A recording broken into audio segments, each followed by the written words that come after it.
Assalamualaikum warahmatullahi wabarakatuh. Yang terhormat Ibu dosen pembimbing, Ibu Yenisa MSc AKSI LCTA. Yang saya hormati Bapak Ibu dosen penguji. Perkenalkan, nama saya Intan Kurniatri Handayani, NPM 17133100066. Di sini saya akan mempresentasikan hasil dari penelitian dengan judul Pengaruh Ukuran Perusahaan, Ukuran KAP, dan Opini Audit terhadap Audit Delay, Studi pada Perusahaan Properti dan Real Estate yang terdaftar di BEI pada tahun 2015 sampai dengan tahun 2019. Ya, selanjutnya adalah latar belakang. Di sini seiring dengan meningkatnya jumlah perusahaan go public dan banyaknya perusahaan yang IPO di BEI, dengan pertimbangan perusahaan melakukan IPO yaitu kebutuhan dana dari perusahaan untuk mengembangkan usahanya. Salah satunya yaitu dengan cara menarik investor untuk menanamkan modal dan atau saham ke perusahaan tersebut. Sehingga setiap perusahaan yang sudah go public dan sudah terdaftar di BEI ini berhak dan wajib untuk menyampaikan laporan keuangan tahunan beserta laporan keuangan auditor independen ke OJK.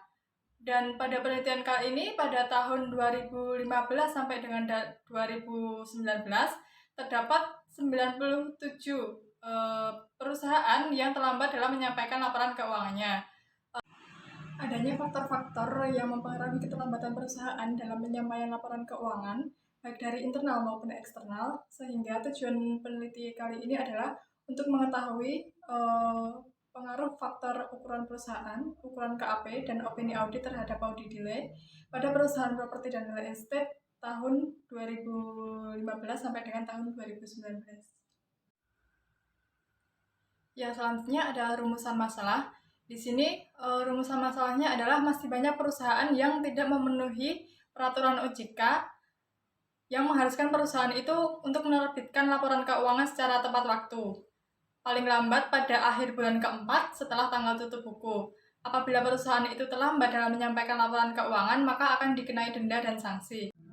Maka dapat disimpulkan dari rumusan masalah, untuk pertanyaan masalah dapat dilihat pada slide berikut. Yang selanjutnya adalah landasan teori. Nah, di sini peneliti menggunakan landasan teori yaitu teori agensi, yang mana teori agensi ini menyatakan hubungan kontrak antara agen atau manajemen suatu usaha dengan prinsipal atau pemilik usaha. Salah satu bentuk pengendalian oleh prinsipal ini melalui audit oleh pihak independen untuk segera melaporkan hasil audit secara tepat waktu. Untuk tabel kerangka berpikir dan perumusan hipotesis dapat dilihat pada slide berikut ini.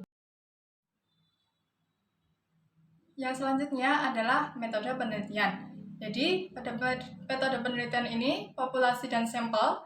Populasi penelitian ini adalah perusahaan properti dan real estate yang terdaftar di BEI pada tahun 2015 sampai dengan tahun 2019.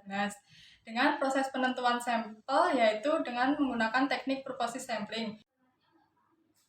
Yang selanjutnya adalah jenis data dan metode pengumpulan data. Jadi, jenis penelitian ini adalah penelitian kausal komparatif dengan pendekatan kuantitatif. Yang selanjutnya, itu sumber datanya itu adalah data sekunder, dengan cara mengambil data laporan keuangan ya perusahaan properti dan real estate yang terdaftar di BEI pada tahun 2015 sampai dengan 2019 yang diakses website resmi BEI melalui www.idx.co.id dan website resmi entitas sampel. Yang selanjutnya terdapat pada slide adalah definisi operational variable dan pengukurannya. Dapat dilihat pada tabel tersebut ada variabel beserta definisi beserta pengukuran dan skalanya.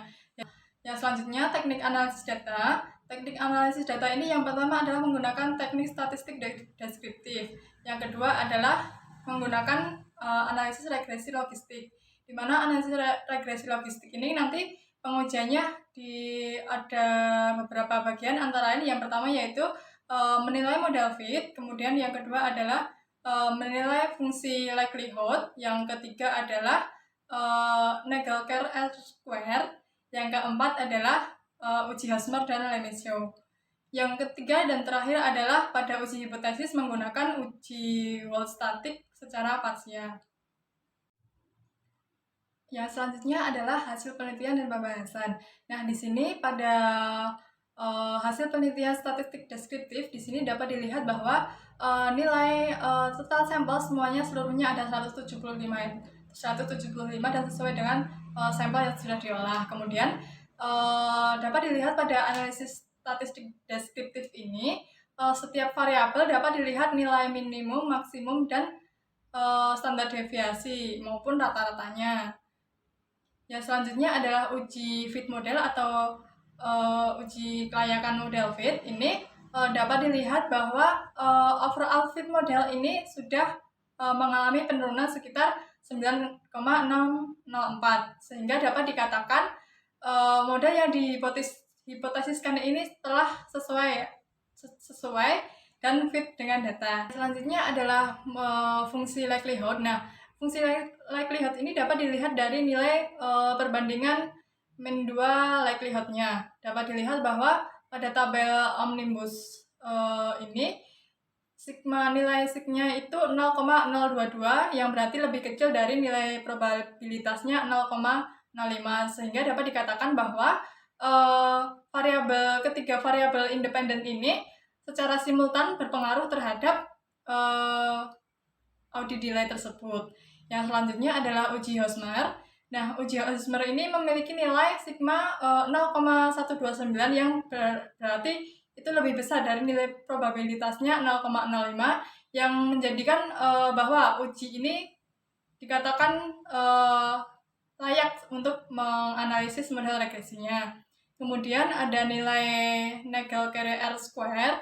Ini dapat dilihat bahwa nilai sigmanya itu 0,15 yang berarti di sini variabel independen ini mampu menjelaskan variabel dependen sebesar 15,1% dan sisanya itu 84,9% itu dijelaskan oleh variabel lain. Yang selanjutnya yaitu pada hasil uji analisis regresi logistik. Nah, di sini dapat dilihat pada variabel ukuran perusahaan di sini mempunyai koefisien positif pada nilai PT-nya. Kemudian pada variabel ukuran KAP mempunyai koefisien nilai negatif. Kemudian pada ukuran opini audit ini mempunyai korelasi negatif juga.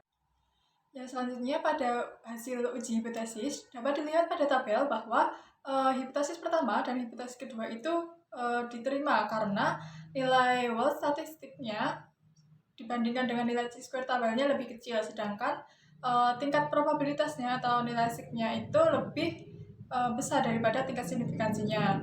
Kemudian pada hipotesis ketiga ini ditolak karena nilai signifikansinya atau probabilitasnya ini lebih kecil daripada tingkat signifikansinya.